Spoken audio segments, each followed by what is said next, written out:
ملاقات حضرت بلال رضی اللہ عنہ سے ایک دفعہ کسی نے پوچھا کہ اپنے پہلی دفعہ حضور نبی کریم سواد کو کیسے دیکھا؟ بلال رضی اللہ عنہ فرماتے ہیں کہ میں مکے کے لوگوں کو بہت ہی کم جانتا تھا، کیونکہ غلام تھا اور عرب میں غلاموں سے انسانیت سوز سلوک عام تھا، ان کی استطاعت سے بڑھ کے ان سے کام لیا جاتا تھا، تو مجھے کبھی اتنا وقت ہی نہیں ملتا تھا کہ باہر نکل کے لوگوں سے ملوں، لہٰذا مجھے حضور پاک کا اسلام اس طرح کی کسی چیز کا قطعی علم نہ تھا۔ ایک دفعہ کیا ہوا کہ مجھے سخت بخار نے آ لیا، سخت جاڑے کا موسم تھا اور انتہائی ڈانسز اور بخار نے مجھے کمزور کر کے رکھ دیا، لہٰذا میں نے لحاف اوڑھا اور لیٹ گیا۔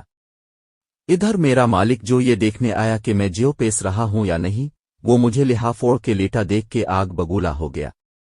اس نے لحاف اتارا اور سزا کے طور پہ میری قمیض بھی اتروا دی اور مجھے کھلے صحن میں دروازے کے پاس بٹھا دیا کہ یہاں بیٹھ کے جیو پیس۔ اب سخت سردی، اوپر سے بخار اور اتنی مشقت والا کام، میں روتا جاتا تھا اور جیو پیستا جاتا تھا۔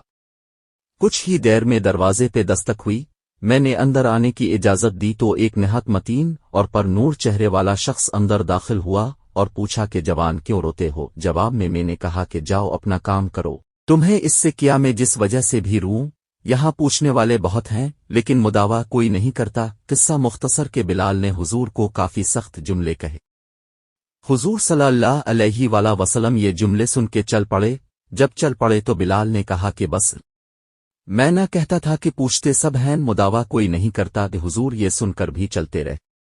بلال کہتے ہیں کہ دل میں جو ہلکی سی امید جاگی تھی کہ یہ شخص کوئی مدد کرے گا وہ بھی گئی، لیکن بلال کو کیا معلوم کہ جس شخص سے اب اس کا واسطہ پڑا ہے وہ رحمت للعالمین ہے۔ بلال کہتے ہیں کہ کچھ ہی دیر میں وہ شخص واپس آ گیا، اس کے ایک ہاتھ میں گرم دودھ کا پیالہ اور دوسرے میں کھجوریں تھیں۔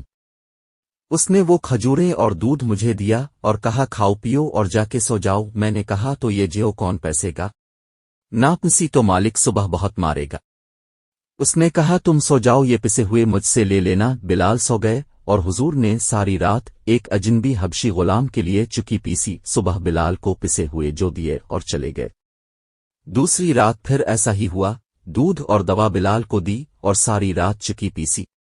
ایسا 3 دن مسلسل کرتے رہے جب تک کہ بلال ٹھیک نہ ہو گئے۔ یہ تھا وہ تعارف جس کے بطن سے اس لافانی عشق نے جنم لیا کہ آج بھی بلال کو صحابی رسول بعد میں عاشق رسول پہلے کہا جاتا ہے۔ وہ بلال جو ایک دن اذان نہ دے تو خدا تعالی سورج کو طلوع ہونے سے روک دیتا ہے، اس نے حضور کے وصال کے بعد اذان دینا بند کر دی، کیونکہ جب اذان میں اے شاہدہ اے نوے مائے معدہ الف روئے ساولا اللوان تک پہنچتے تو حضور کی یاد میں ہچکیاں بندھ جاتی تھیں اور زار و قطار رونے لگتے تھے۔